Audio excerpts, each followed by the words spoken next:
Seja muito bem-vindo ao Gregário Cycling Podcast. Eu sou o Leandro Bittar e nessa semana na Gregário a gente abre o nosso Manual das Clássicas, um podcast que foi gravado originalmente o ano passado. A gente publicou naquela época antes da Paris-Roubaix e dessa vez a gente republica ele antecipado. A gente colocou agora logo na estreia com a Milano-São Remo, a primeira das clássicas Monumento.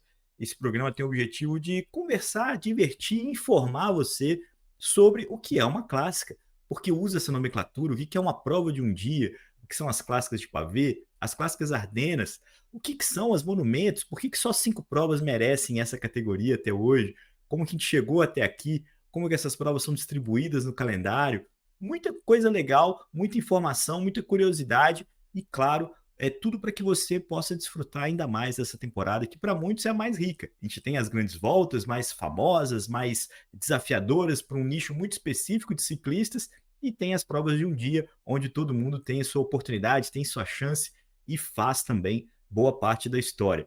Esse podcast foi muito bacana de gravar, a gente se divertiu à beça e eu espero que você também curta muito. Divirtam-se conosco. Afinal, o Manual das Clássicas começa agora aqui na Gregário Cycling. Álvaro, bem-vindo ao Gregário Cycling, mais uma vez gravado ao vivo, em vídeo, né, na verdade, aqui no YouTube, replicado nos players de podcast da preferência de quem escuta a gente. A gente está em todos eles, Spotify, Apple, Google, Amazon, Deezer, enfim. Muito obrigado pela sua companhia aqui mais uma vez. Leandro, obrigado.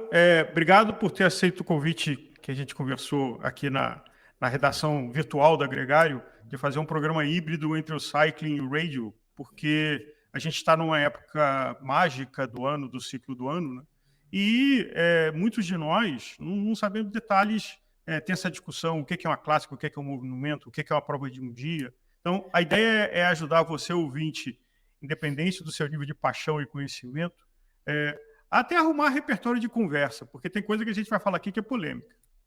Sem dúvida que é polêmica, a verdade é que não tem consenso, inclusive, né? As coisas são construídas com a história, né? É o tempo que vai gerando esses nomes, que vai gerando esse conhecimento. Existem vertentes diferentes, né? A gente já começa aqui a entrar no assunto. Clássica, para muita gente, é um evento grandioso, é um evento que é um clássico no sentido de tradicional. Eu entendo clássica como uma competição simples, clássica, onde você larga de um ponto, chega no outro, quem cruzar a linha em primeiro é o vencedor. E as coisas, tudo isso tem fundamentos, tudo isso faz sentido. Eu acho que a gente vai falar bastante sobre isso aqui. É importante, então, aproveitando a brincadeira com o radio, fazer como o Nicolas Sessler faz. Vamos voltar aqui um pouquinho e vamos explicar como é que funciona o ciclismo de estrada. A gente tem uma temporada que na Europa começa no final de fevereiro, vai até outubro. Tem as provas que valem pela primeira divisão, que são do ranking World Tour. Esse ranking tem um esforço de globalização, então a gente tem provas no Oriente Médio, provas na Austrália, por onde começa a valer a cada janeiro. Tem também aqui na Argentina algumas provas que não são do ranking World Tour, mas também são importantes. Provas no Canadá, provas no mundo inteiro. Mas tudo que se construiu no ciclismo é feito com a tradição europeia. Nessa tradição, a gente tem as provas de um dia e as provas de dias acumulados, que são as voltas e as grandes voltas. Por que as provas de um dia recebem o nome de clássica, Álvaro? E muita gente usa a expressão semiclássica quando é uma prova um pouco menor e tudo mais. Porque antigamente você tinha que explicar, você tinha que achar referências para explicar o que era um critério, o que era uma prova de circuito. Tinha as provas com Derne, que eram as provas que andavam atrás da moto. E tudo isso precisava ser rotulado. Então as clássicas chegaram para isso. Então, clássica é uma prova de um dia. E uma prova de um dia, basicamente, uma prova que começa de um ponto e termina no outro. Então, o que surgiu foi isso. Então, Liège, Bastogne, Liège, sai de Liège, chega em Bastogne, volta a Liège, Milão, São Remo, sai de Milão, São Remo, sai de Milão, chega em São Remo, e por aí vai. Então, essa é a construção mais simples de entender o que é uma clássica. Aí tem uma derivação disso, que é o nível de relevância desses eventos. E aí começam as polêmicas. Porque são 5 provas de um dia que são mais relevantes que as outras, que receberam o nome de monumento. A gente vai abordar isso aqui mais para frente, mas Isso é importante ter desde claro. Liège-Bastogne-Liège, a Paris-Roubaix, que é a prova desse final de semana. A gente está gravando esse programa na semana entre Flandres e Roubaix. Começou com a Milão-São Remo, na Itália, a Volta de Flandres, que aconteceu semana passada, com a vitória impressionante do Tadej Pogacar, Paris-Roubaix, e ainda está por vir a Liège-Bastogne-Liège e a Lombardia, a Volta da Lombardia, ou Il Lombardia, que é o nome que eles usam hoje. Fora isso, Álvaro, tem outras 15 provas que fazem parte do calendário de um dia do World Tour. Então, são ao todo 20 grandes eventos de um dia principais e uma infinidade de outros eventos mundo afora, nos rankings, o CI Pro Series, nas categorias 1.1, enfim, tem uma série de eventos porque é o simples. É uma prova, como eu falei, que larga do ponto A, chega no ponto B, quem passou primeiro na risca venceu. Esse é o contexto todo. Então, por que a gente está falando disso nesse momento, Álvaro? Porque das 20 provas que fazem parte do Ranking World Tour, 10 delas acontecem nesse período agora, de 18 de março até 25 de abril, que são as provas que dão nome. E aqui eu estou falando principalmente das World Tour, tem provas que não são World Tour, que também estão permeando esse momento, que são as clássicas de primavera. E para amplificar o debate dessas clássicas de primavera, 7 delas acontecem na Bélgica. Então, é por isso que a Bélgica tem essa identidade toda com as clássicas. É tão importante por lá quanto uma grande volta. Eles não têm uma volta da Bélgica de 3 semanas, como tem o Giro de Itália, como tem a Volta da Espanha, como tem o Tour de France, mas tem um calendário repleto de provas de um dia, e isso é tão importante, tão valioso lá, quanto uma grande volta. Eles até têm a volta deles, a Baloise Belgium Tour, mas isso é uma prova menor. Agora, Então, Leandro, ser clássico é um critério de antiguidade? Porque, por exemplo, a primeira Milão-San Remo foi em 1907, primeiro Flandres em 1913, a primeira Roubaix 1896, a primeira Liège-Bastogne 1892 e a primeira Giro-Lombardia 1905. Então, a data é uma referência porque elas são clássicas e monumentos? sim e não. Porque, por exemplo, a clássica de Almeria, ela é chamada de clássica de Almeria desde a primeira edição dela e ela não é necessariamente uma prova que se tornou clássica pelo que ela construiu. A clássica de San Sebastián também não. Então, a minha interpretação é que você pode chamar de clássica um evento que nasce com essas condições de uma prova de um dia, com um volume razoável, onde não tem outros prêmios acumulativos, mas sim, o que você está falando também é uma interpretação usual, tanto que as provas contêm. Então vamos exemplificar isso que você falou. Toda a clássica Monumento nasceu antes de 1913. A mais nova das 5 é a Ronde van Vlaanderen, que é a clássica Volta de Flandres, que nasceu em 1913. 2 delas nasceram antes de 1900, né, que é Paris-Roubaix e Liège-Bastogne-Liège, que 1892, 1896. E as outras 2 estão ali nesse meio tempo, em 1905 a Lombardia, 1907 a Milão-São Remo. Eu tenho uma colinha aqui, porque de saber isso de cabeça é quase que impossível. Então, onde as coisas se encontram, Álvaro?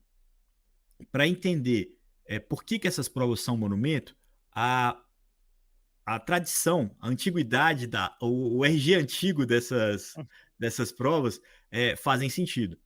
Então, muita gente questiona, por exemplo, por que a Estrada Bianchi não é um monumento, e um dos pontos é esse. Mas A primeira foi em 2007, né? A primeira Exato. Estrada Bianchi, que era a prova de vintage lá, que segue acontecendo, mas que como competição Pro Tour, a primeira foi em 2007. A primeira foi em 2007, a prova mudou de nome algumas vezes, e ela tem atributos de monumento e não tem alguns dos atributos de monumento. Então, assim, a quilometragem dela é de menos de 200 quilômetros, ela ainda não tem um impacto, eu acho que esse é um fator mais decisivo da Estrada Bianchi para mim. Ela não tem o impacto de mudar a carreira de quem vence. Se você perguntar pelo Zdeněk Štibar, o tcheco, que correu muitos anos pela Soudal Quick-Step, qual que é a primeira referência que você tem dele, qual que é a primeira lembrança, mesmo que acompanhe o ciclismo desde sempre, vai lembrar primeiro do tricampeonato mundial de ciclocross, ou vai lembrar dele competindo as provas pela Soudal Quick-Step, só depois vai lembrar que ele já ganhou uma Estrada Bianchi. Se você perguntar para qualquer pessoa quem que é o Matthew Hayman, todo mundo vai falar que foi aquele cara que ganhou a Paris-Roubaix logo depois de quebrar a clavícula e fez um processo de recuperação batendo o Tom Boonen. Ou se você perguntar quem que é o Johan van Summeren, todo mundo vai saber. Todo mundo que acompanha ciclismo há mais de 10 anos vai saber quem que é o Johan van Summeren, porque ele ganhou a Paris-Roubaix. Então, a Paris-Roubaix é uma prova assim, ela muda a vida da pessoa e vira o rótulo. A gente tem atividade hoje, por exemplo, o Alberto Bettiol, que ganhou uma volta de Flandres. O cara não precisa ganhar mais nada na carreira dele, vai ser sempre lembrado por um cara que ganhou a volta de Flandres andando escapado. E isso não é ainda uma característica da Strade Bianche.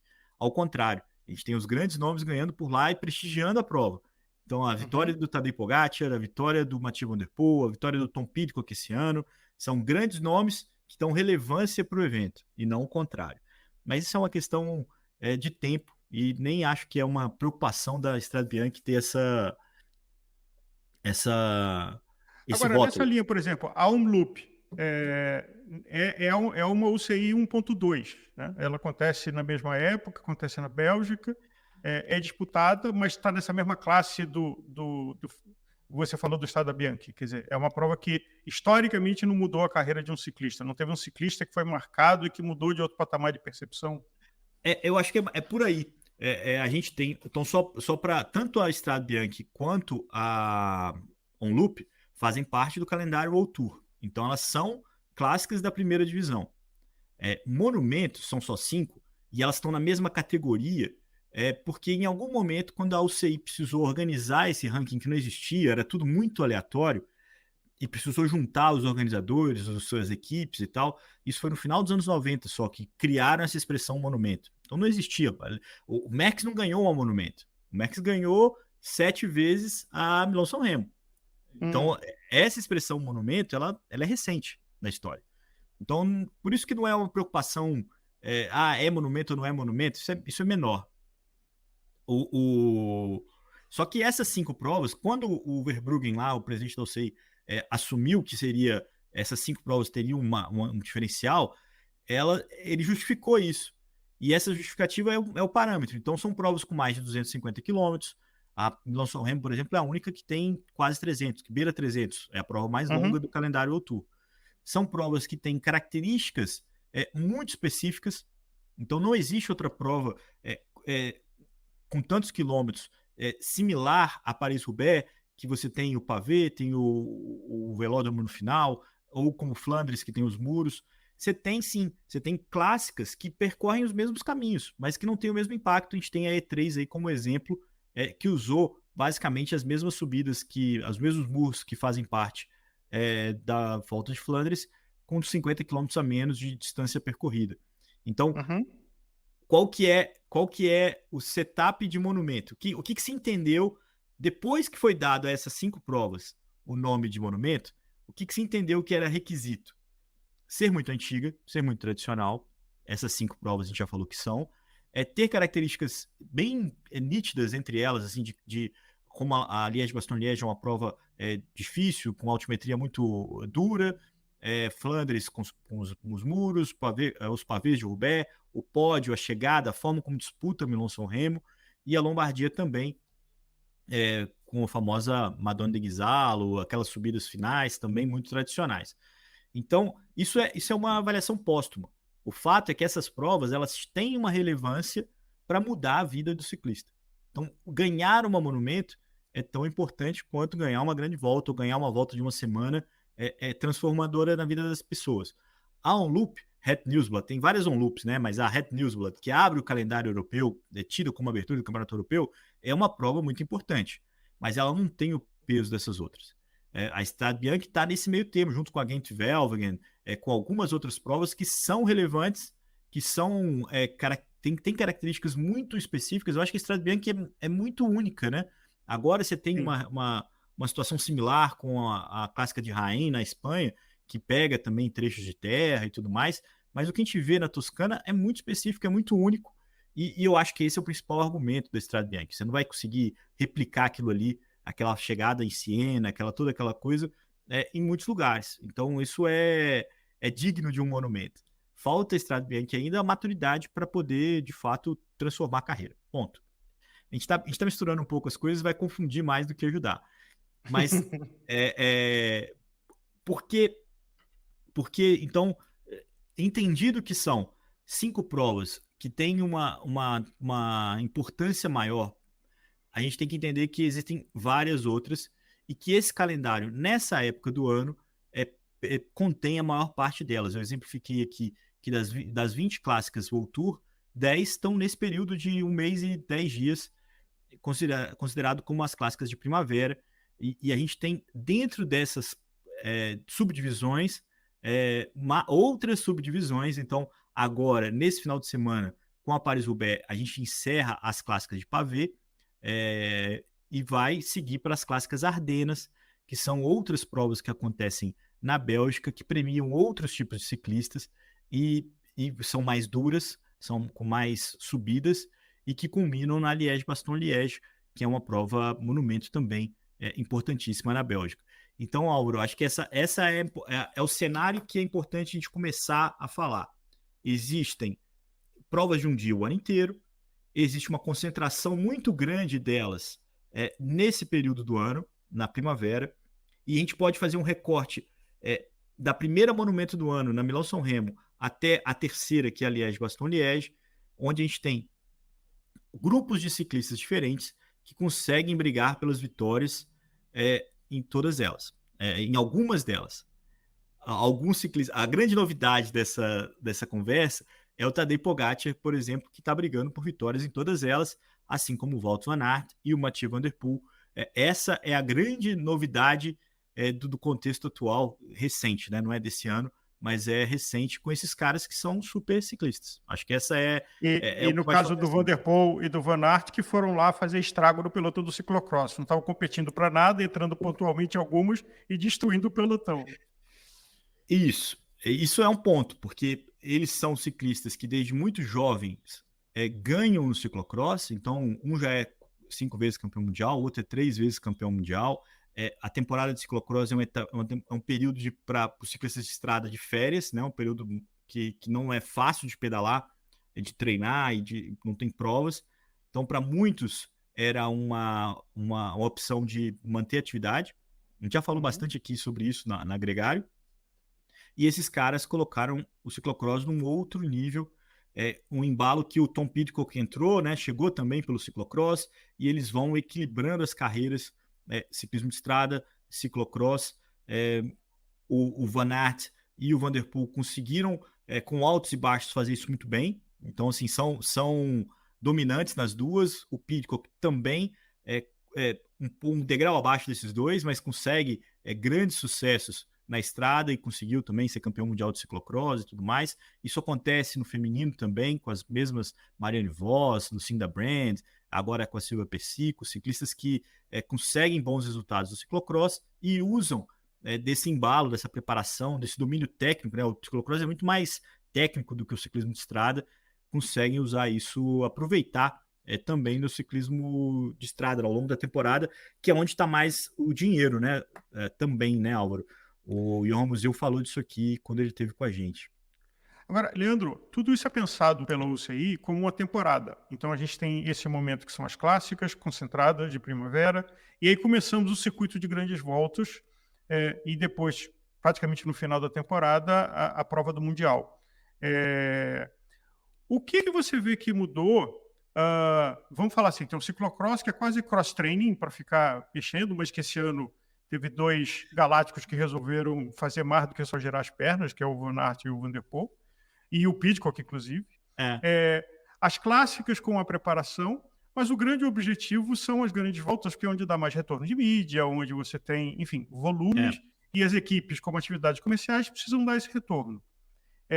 O que você acha que nesse ano, com esse quarteto, vamos chamar assim, Pidcock, Pogacar, Van Aert e Van Der Poel, o que você acha que a gente está vendo diferente em como as clássicas estão sendo usadas? Nesse percurso de que cada um tem o seu objetivo. Por exemplo, o Pogacar não está largando em Roubaix. Ele fez Flandres, mas não vai largar Roubaix. O Van Aert e o Van Der Poel vão largar. Voltando, então, a entender o que são as clássicas. E a gente vai repetir isso aqui milhares de vezes. São provas de um dia. São provas onde você larga com a missão de completar em primeiro lugar, é o que importa, principalmente, né, ocupar um pódio, ocupar um top 10. Dentro desse grupo, você pode ter uma variação enorme de características da prova. Então, Paris-Roubaix, por exemplo, é uma prova que não tem subida, mas que tem um terreno completamente inapropriado para se pedalar, vamos dizer assim. É extremamente sacrificante, pode acontecer inúmeros problemas, e ao longo do tempo se descobriu que os caras mais pesados conseguem andar melhor nos pavês. São os ciclistas com uma característica que tem um punch, que tem um sprint, muitas vezes chegam disputando o sprint no velódromo, mas são principalmente uns passistas que conseguem imprimir velocidade e manter uma fuga, manter um ataque durante muito tempo. O Tom Boonen é um exemplo disso, o Cancellara é um exemplo disso, o próprio Van Aert é um exemplo disso, o Van der Poel também. Os dois não ganharam o Roubaix, mas tem essas virtudes. Então, Museum da geração anterior. Museum. Você tem clássicas que vão para o sprint, e são inúmeras clássicas que vão para o sprint, né? A gente tem a própria Omloop, você tem provas como a clássica de a Paris-Tours, que agora mudou um pouco, colocou um pouco mais de pavê, né? Até a Soudal Quick-Step parou de competir essa prova, porque eles ficaram extremamente chateados, que tiraram, não é só de asfalto, mas a prova. Você tem alguns eventos que são, o vento faz muita diferença, como a Bruges de Panne, que ganhou um velocista, o Jasper Philipsen, e você tem as clássicas, que são mais propícias para um ciclista magro, escalador, apto para grandes voltas, poder brigar, que costuma ser a Lombardia, costuma ser a Liège-Bastogne-Liège. O que é mais diferente nesse contexto atual, Álvaro, não é uma mudança muito grande no perfil geral, mas no perfil específico. É o Tadej Pogacar a diferença. É ele que, assim como o Merckx fazia no tempo dele, encara todo tipo de prova e se propôs no ano passado a correr a Volta de Flandres, bateu na trave e manteve essa disputa para esse ano. Porque, historicamente, os caras vão ter uma dificuldade muito grande. É muito difícil, e Milão-São Remo está aí para provar, é muito difícil um ciclista com o peso, com as características do Tadej Pogacar, conseguir sobreviver uma subida curta como o pódio, intensa, e superar as acelerações dos especialistas, que é o que a gente viu no final do pódio, quando o Mathieu Van Der Poel atacou. Era muito difícil para ele, que já vinha tentando tornar a vida de todo mundo muito difícil, reagir e disputar a vitória, tanto que o Van Der Poel ganhou, aproveitando essa característica. Então, tendo o Pogacar como referência, a gente não vai ver muitos outros ciclistas fazendo isso e brigando pela classificação geral das grandes voltas. A gente vai ver, sim, Remco Evenepoel ganhou o ano passado a Liège-Bastogne-Liège e ganhou a Volta à Espanha.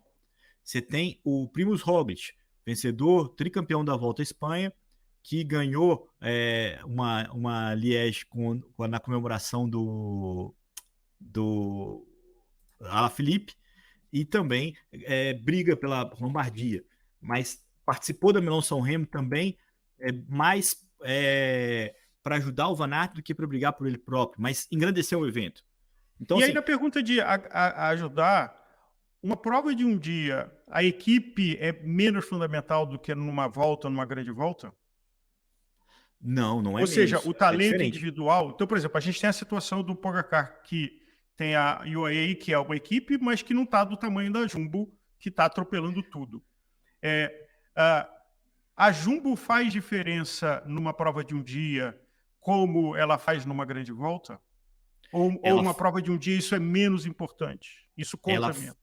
Ela faz diferença como ela faz numa grande volta, mas ela não consegue ter o controle da situação sempre como ela consegue ter numa volta que é menos, que é mais previsível as ações. Você consegue entender qual que é o objetivo de cada ciclista numa etapa de montanha do Tour de France mais fácil do que o caos que é uma Volta de Flandres ou uma Paris-Roubaix. Entendeu? Quando você corta e o Van Hooydonck vai para a fuga com alguns grandes nomes na Volta de Flandres, essa é uma situação de prova que você vai ter que lidar com aquilo. O Hooydonck é o cara, se eles pudessem escolher, eles teriam colocado o Laporte, mas não é simples, né? As clássicas são mais imprevisíveis. E esse é talvez tem mais tombo. Exato. Mais nervosa, tem mais tombo. E acaba ali, você não tem recuperação, você não tem. Não tem o dia seguinte para tentar acertar e recuperar alguma coisa. Exato. E é por isso que os voltistas, em geral, não participam dessas provas.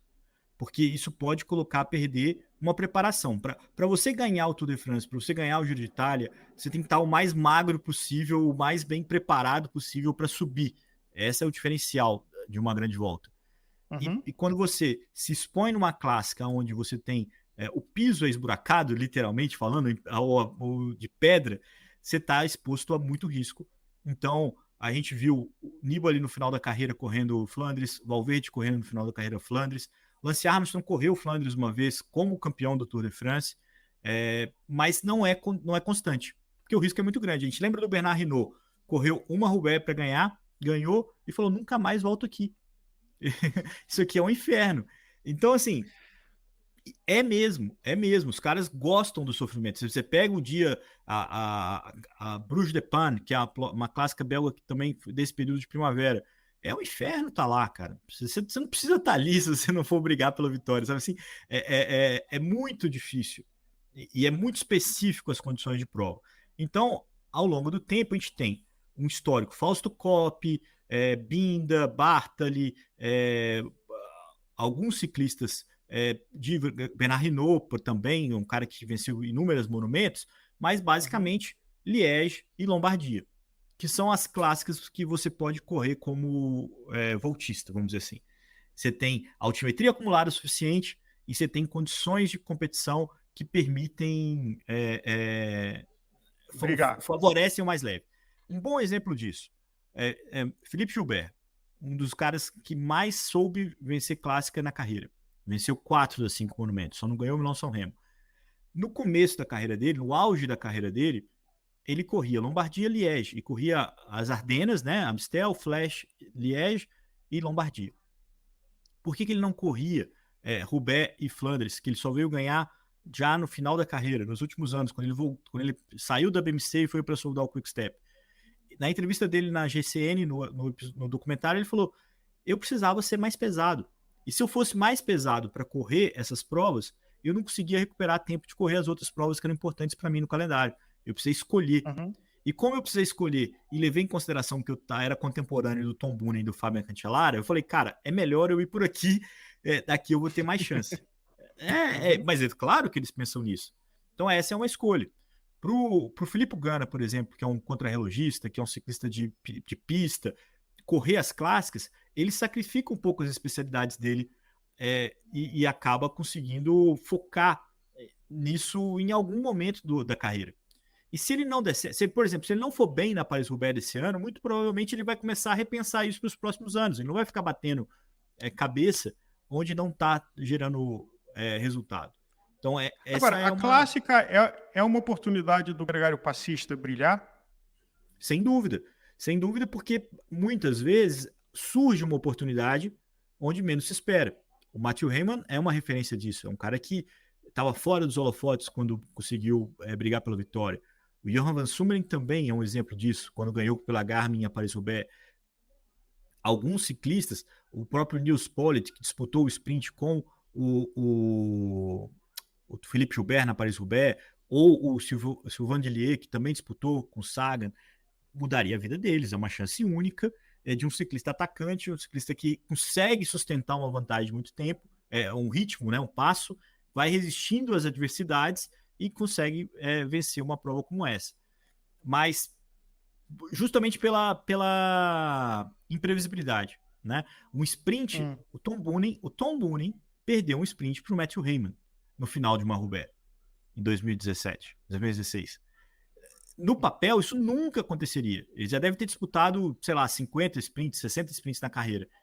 Só depois de 270 quilômetros, depois de 50 trechos de paralelepípedo, é que esse tipo de coisa acontece.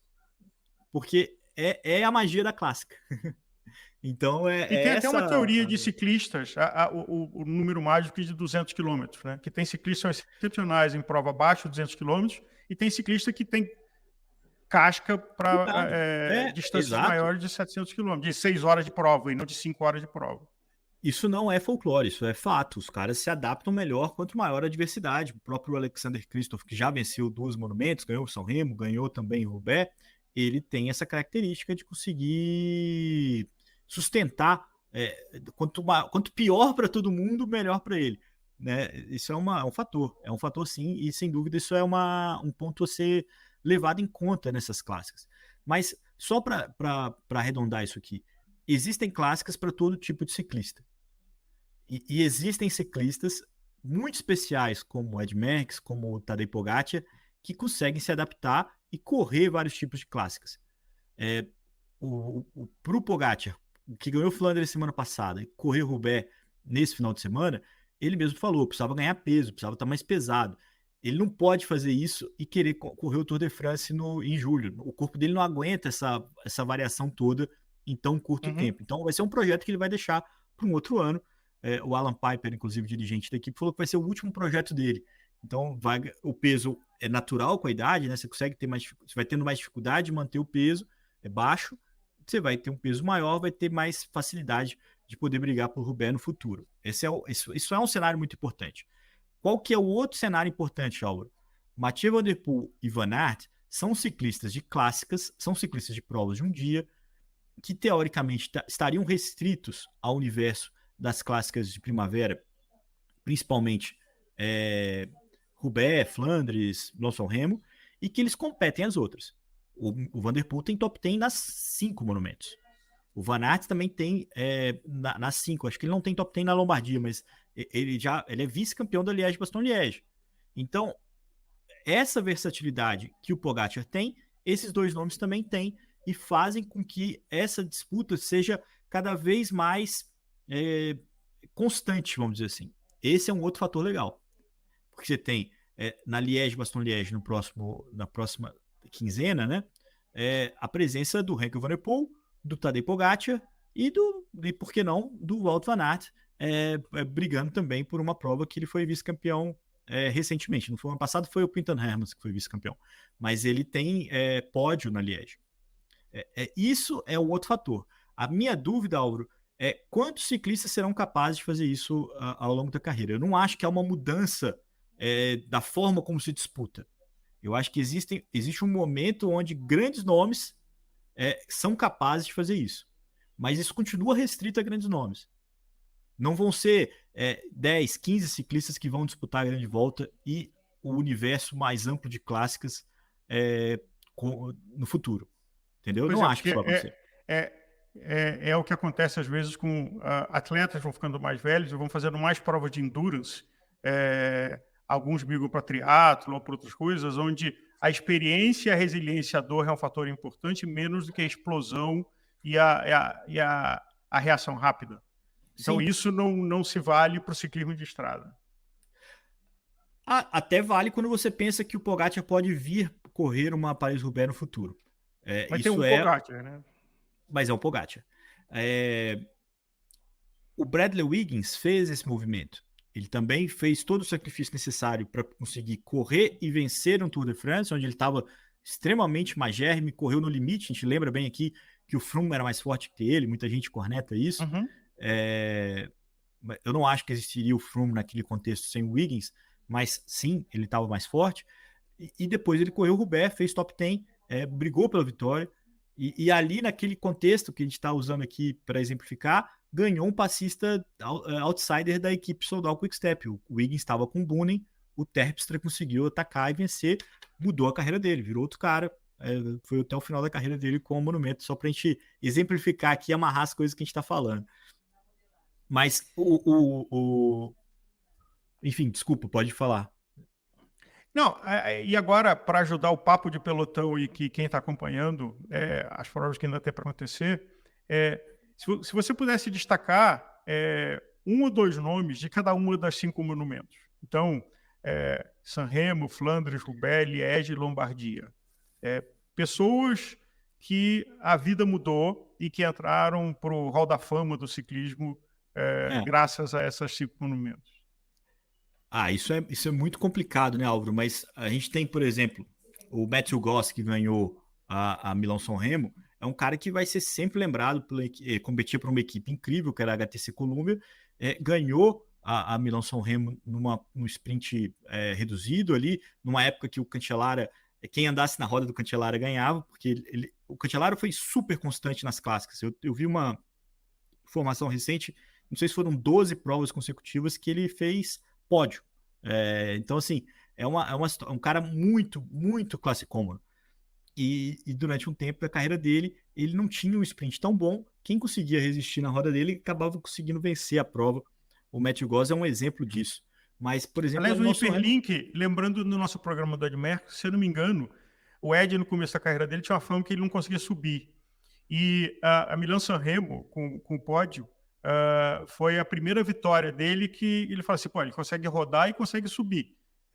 Ele brigou lá então o Merckx tem N outros créditos, mas tem uma clássica que é um divisor de água para ele, por exemplo. não tem uma clara, tem 7 Milão-São Remo, é o maior Não, vencedor mas a da prova. primeira... Mas sim, não, eu tô brincando com você só pela grandeza do Ed Merckx. O Ed Merckx é o cara que mais venceu o monumento, não só é o cara que mais venceu tudo, mas também tem as monumentos na sua história. E junto com ele, agora o Pogacar venceu Flandres e Tour de France. O Luizão Bobet também, eu acho. São 3 ciclistas que conseguiram fazer isso. Normalmente a gente tem estatísticas assim, né? Merckx e alguém fazem alguma coisa, assim, né? Então, o Merckx também é o cara que mais venceu a Liège-Bastogne-Liège, que é a La Doyenne, né? Que é das clássicas a mais antiga, das monumentos a mais antiga, e a mais dura. Então, essa é a prova que os voltistas, quando tentam ganhar uma volta, tentam ganhar essa. Então, esse é um ponto importante, assim. E a Lombardia também, mas a Lombardia, não sei se é porque no final do ano, é fora desse contexto de clássicas, ela acaba sendo uma prova que o pessoal também de ressaca, é para exibir o campeão mundial com arco-íris. Então, assim, é meio misto. Então, assim, das 5 monumentos, você tem Liège-Bastogne-Liège, onde predominantemente vinga um cara que é bom em escalada. A maioria das vezes na Lombardia isso também acontece. Na volta de Flandres isso é meio a meio. E na Milão-São Remo e na Paris-Roubaix, ao contrário, são classicômonos, são caras específicos, conseguem brigar, boa parte deles com bons velocistas. Você pediu para falar, vamos falar de Roubaix, porque a Roubaix é a prova que acontece nesse final de semana, que tem mais contexto. A gente tem 2 ciclistas que ganharam Roubaix 4 vezes, o Tom Boonen e o Roger de Vlamant. O Roger de Vlamant é tido como um dos maiores classicômonos também da história. É tido não, ele por resultados, né? O cara que rivalizou com o Max, conseguiu ter esse domínio. O Max só ganhou 3 vezes o Roubaix. E o Tom Boonen é o cara mais próximo da nossa geração, que é tido como, junto com o Museu, o rei das clássicas. Eu acho que a briga está entre os dois ali, em número de vitórias, em número das clássicas de primavera e também de grandes eventos, monumentos, né? Os dois também brilharam em Flandres, mas quem mais venceu em Flandres foi Vou olhar aqui porque eu não. Foi o Cancellara, junto com o Boonen e com o Museu, 3 vitórias para cada um deles. Que mais venceu em Então, Roubaix? quem mais venceu em Roubaix foi o Vlamanck e o Tom Boonen. Quem mais venceu em Flandres foi o Cancellara, o Boonen e o Museu, com 3 cada uma. O Boonen e o Cancellara conseguiram fazer isso no mesmo ano. Né? Eu acho que o Museu também. Ganhar Flandres, uma semana depois ganhar Roubaix. Isso é um baita de um feito enorme desses caras que são geniais. Então, a expectativa, então, para quem vai acompanhar agora, depois de Roubaix, Clássicas Ardenas, as provas com mais subida, com aquele final super duro no Mur do Rui, na Flash Wallonne, onde a gente viu já vários ciclistas brilhando. Valverde adorava ganhar ali. Tem também o Philippe Gilbert, ganhou ali lindamente algumas vezes, a Amstel Gold Race e a Liège-Bastogne-Liège. Esse período é muito legal de acompanhar também o Remco Evenepoel, o Mathieu Van Der Poel desculpa, o Mathieu Van Der Poel, não sei se vai correr, o Van Aert e também o Pogacar. Eu acho que a gente vai ter um grande pega na Liège-Bastogne-Liège entre o Remco e o Pogacar. Essa vai ser uma disputa interessante de acompanhar. Já para o final do ano, a gente tem a Lombardia. como eu falei, é uma prova que muitas vezes, por exemplo, Damiano Cunego é tricampeão da Lombardia, né? Damiano Cunego campeão do Giro de 2003, 2004, agora me falhou a memória, Álvaro, mas é um cara é, é estranho ali, né? A Lombardia às vezes tem umas zebras. O Oliver Zolg, que é um ciclista suíço que ganhou também, foi uma grande zebra. E de uns tempos para cá tem o Pogacar é o atual bicampeão dessa prova. Eu acho que também é o nome a ser batido lá no final do ano, com a última clássica Monumento, que acontece normalmente depois do Campeonato Mundial, é a chance deles se exibirem com arco-íris. Quem mais venceu a Lombardia foi o Fausto Coppi, 5 vitórias, um cara que é tradicional das grandes voltas também e que venceu por lá muitas vezes. Essa é só um indicativo, né? Tanto a Lombardia quanto a Liège foram vencidas por muitos ciclistas que ganham grandes voltas. As outras é um cenário um pouco mais restrito. E, por exemplo, o Alberto Contador, que é uma grande referência, ganhou uma clássica na vida dele, a Milano-Torino, praticamente não correu, não participou, né? Mas não conseguiu brigar pelas vitórias em outras clássicas, muito menos das monumentos. Então, essa é o Froome também não tem assim, um desempenho muito relevante. Talvez isso, né, Álvaro? O Lance Armstrong venceu as suas principais clássicas antes de se tornar um ciclista de volta. Eu acho Quando que tem também um ganhou o fator. Campeonato do Mundo, quer dizer, foi Exato. na janela anterior dele, pré-câncer. E onde ele era mais pesado. Acho que você tem dois fatores que são muito definitivos para que os voltistas não corram tantas clássicas. A questão do peso-potência, do quão magro o cara tem que ser para correr as voltas, e a questão do risco de acidente, porque está ali todo mundo ávido por um resultado imediato, então você está muito mais exposto, e é por isso que muitos deles não periodizam nesse sentido. Essa é a Aliás, uma construção. prova disso está o acidente que o ciclista do Bahrein causou, que não foi intencional, mas que numa clássica todo mundo se espalha, e aí tinha uma coisa ali de um gramado com mais fundo de água e quase o pelotão inteiro foi pro chão. É uma coisa que numa grande volta não é tão provável de acontecer na cabeça do pelotão. Né? Exato. E só para finalizar aqui esse cenário das clássicas, boa parte delas são organizadas pelos mesmos organizadores das voltas. Então, o organizador do Giro organiza também a Milão-São Remo e a Lombardia. O organizador do Tour de France, a ASO, organiza o Tour e a Paris-Roubaix e a Liège-Bastogne-Liège. E a Volta, né? Porque hoje é do mesmo dono.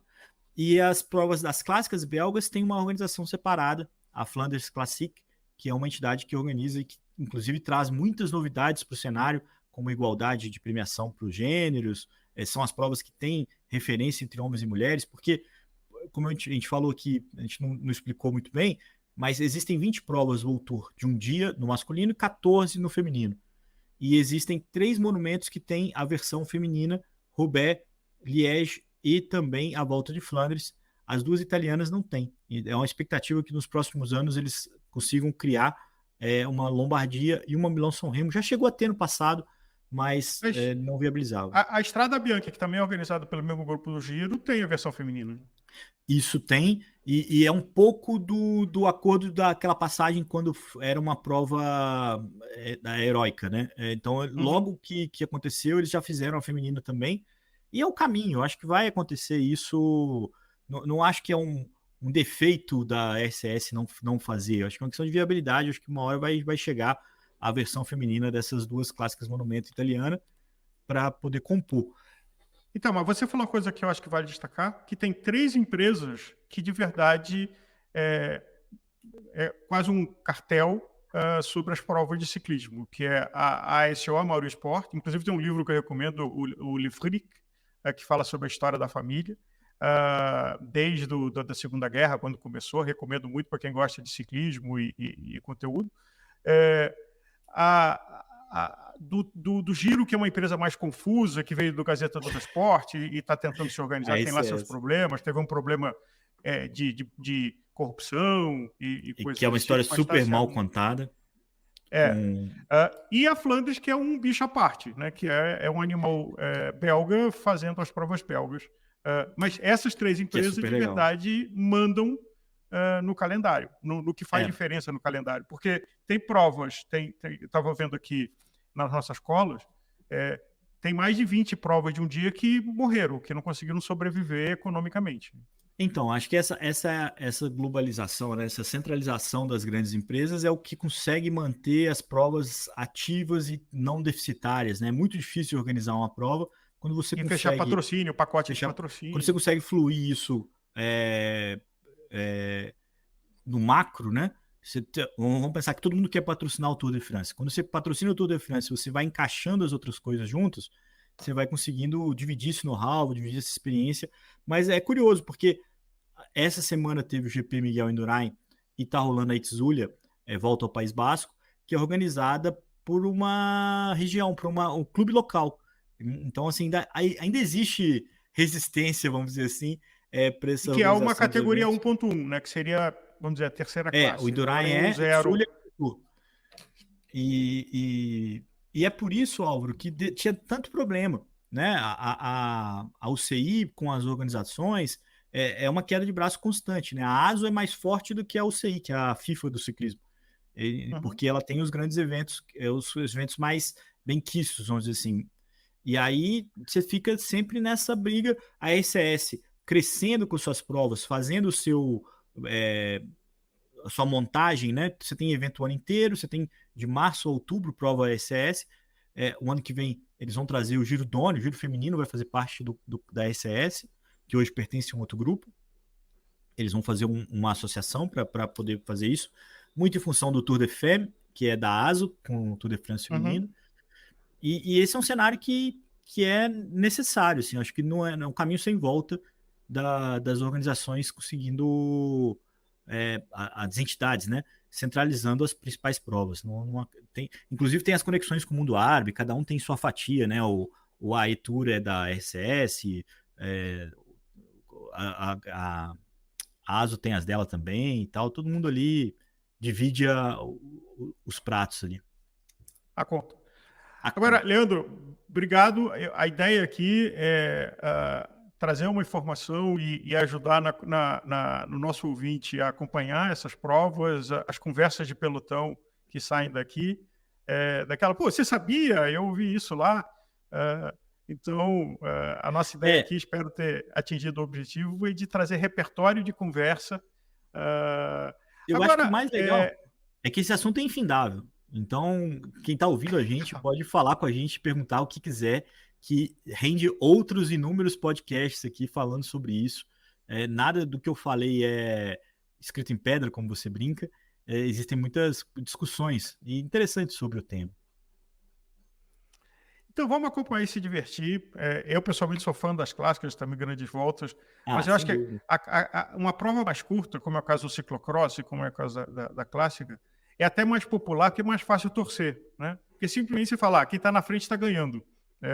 Enquanto que uma grande volta, você precisa entender da estratégia, você precisa entender do histórico de cada equipe, de que tem equipe que tira o pé num dia para botar no outro.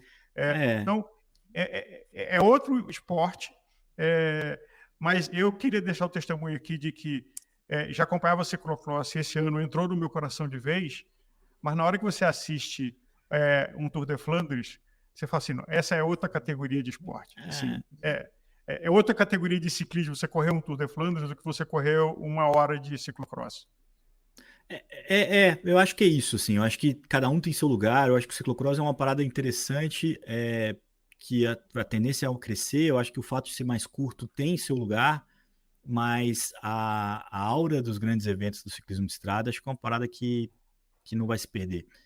E mesmo que você não consiga assistir ela inteira, né? Assim, é muito vibrante saber que os caras estão ali há 5, 6 horas competindo, te dando tudo que eles têm, tentando o resultado, tentando surpreender, tentando fazer o impossível, né? Como brinca o próprio Macron da França, que é os caras que vão na fuga, que desafiam o impossível. E legal que a gente vê tudo, né, Álvaro? A gente não tem que escolher. Quem periodiza é o Van Der Poel e o Van Aert. A gente tá sempre ligado. Lembrando sempre que tudo isso que a gente está falando aqui é muito mais explicadinho e contextualizado no Gregário Radio toda segunda-feira, onde eu e o Nicolas Sessler falamos das provas especificamente. Então, Roubaix, na próxima segunda-feira, é o tema principal, pode ter certeza, tanto a masculina quanto a feminina. E a gente vai acompanhando aqui, né, desse pequeno manual das clássicas para poder colocar mais gente nesse barco, né, Álvaro? E lembrando que tem feminino no sábado e masculino no Vai domingo. ser legal, Diferente de são um em cada Flandres, que dia. foi no mesmo dia, você vai torcer focado no feminino, que as mulheres correm a prova com respeito, É assim, legal. ninguém fica ali dando moleza para ninguém. Tem Eu uma tô situação de curioso. uma equipe dominante também, e aí ver como é que aconteceu lá em Flandres. E é meio. A Jumbo feminina é SDX, até uma dando na cabeça da outra lá na Estrada É, Bianchi. é. Agora, para fechar aqui um assunto para polêmica. Estrada Bianchi pode ser um monumento algum dia? Pode. Eu já escrevi sobre isso algumas vezes. Pode, não precisa. Eu acho que eles. Essa coisa tipo, é a sexta monumento, é uma carência. Eu acho que você tem um grande evento na Estrada Bianchi e que não sei se a gente vai estar vivo quando ela tiver a notoriedade, a grandeza das outras. Então, imagina que as outras são provas centenárias, com uma larga história, já construída, já consolidada. Então, nesse aspecto, eu acho muito difícil que ela se iguale. Tu vai estar sempre atrás. Agora, é uma prova muito peculiar, muito difícil, com características muito interessantes. É um cenário lindo, é uma disputa emocionante, porque tem aquela chegada no Palio de Siena, em Siena, na Piazza del Campo, que é muito legal também. Tem todos o glamour de estar na Toscana. Então, eu não acho que esse é um compromisso que o Strade Bianchi tem que ter. Mas acho, não acho que não sei se vai ser, mas não sei se precisa ser. Eu acho que você tem ali a 5, tá bom em 5, essa eleição Até porque das talvez a posição monumentos. dela no calendário é muito no começo da temporada, né? Então, fazer uma periodização para datando o pico lá compromete o resto da temporada, que hoje tem mais importância para a equipe, para o resultado comercial, né? Para as clássicas de primavera, para as grandes voltas. Exatamente isso. Eu acho que um bom exemplo para quem tiver na dúvida sobre isso que a gente está falando é assistir o final de Roubaix. Ver como é que o cara vai chegar, o que vai acontecer com ele ali na hora que ele cruzar a linha de chegada e a repercussão disso. Vocês vão entender a diferença entre o Tom Pidcock ganhando o Strade Bianchi e o dia que o Tom Pidcock ganhar o monumento. A pressão que existe sobre o Van Aert para que ele ganhe uma clássica na Bélgica, monumento, ou Roubaix, que não é Bélgica, mas é Bélgica, mas ele já ganhou o Strade Bianchi. Então, assim, a emoção do Tadej Pogacar ao vencer Flandres, ele já tinha vencido o Strade Bianchi. Então, existe um fator maior nas monumentos que é inexplicável, que é uma coisa difícil de mensurar, mas que realmente transforma a vida dos ciclistas. Então, não acho que não vejo polêmica aí não, Álvaro. Eu acho que é uma pressa que não é desnecessária. Porque sabe bem que é uma prova muito legal. E é muito maneiro, e é muito peculiar, tem o seu lugar já. Fotográfico. Tem o seu lugar. Agora, não é entre as 5 monumentos, não é a sexta monumento. Não Isso eu precisa acho que ser. não precisa ser. É isso. Agora, eu acho que não precisa ser. Eu acho que vamos deixar aqui, porque você e o Nicolas no Gregário Radio já deram os palpites de Roubaix, então nesse programa não vamos dar palpite de nada. você Vamos não deixar falou. para análise de vocês quem que é o seu... pro próximo Gregário Radio. Não, fala aí, quem que vai ganhar? Não! eu ficaria muito feliz se o Van Aert ganhasse, foi isso que eu falei no radio. Acho que tanto ele quanto o Van der Poel precisam ganhar Roubaix na carreira, precisam ter esse nome lá, muito melhor do que um Colbrelli da vida. Mas, como você mesmo falou, é uma prova que pode acontecer de tudo e a gente vai precisar assistir para saber. Tem um ídolo meu, apesar de ter as manchas no currículo, que é o Jorge Hincap, né, que o sonho dele, que nunca realizou, foi ganhar Roubaix, que no dia que ele estava bem, quebrou o guidão, né? Então, é a coisa que acontece em Roubaix. E ele foi pro chão e ficou ali com aquela cara desolada, é uma foto clássica. Agora, eu diria o seguinte, a gente está tendo a sorte de ter Pogacar,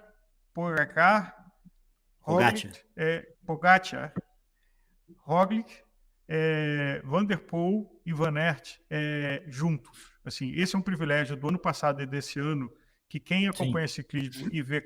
Porque você tinha assim, um showman que foi o Sagan, que teve uma enorme importância e tem uma carreira admirável, Mas você pega Van Aert e Van der Poel, eles têm... Engraçado que o Van der Poel, ele é muito admirado e fã, e a gente vê isso no Gregário, toda vez a gente fala dele sob audiência, mas não é um cara exibido, é um cara, pelo contrário, muito fechado, muito reservado, diferente do Sagan.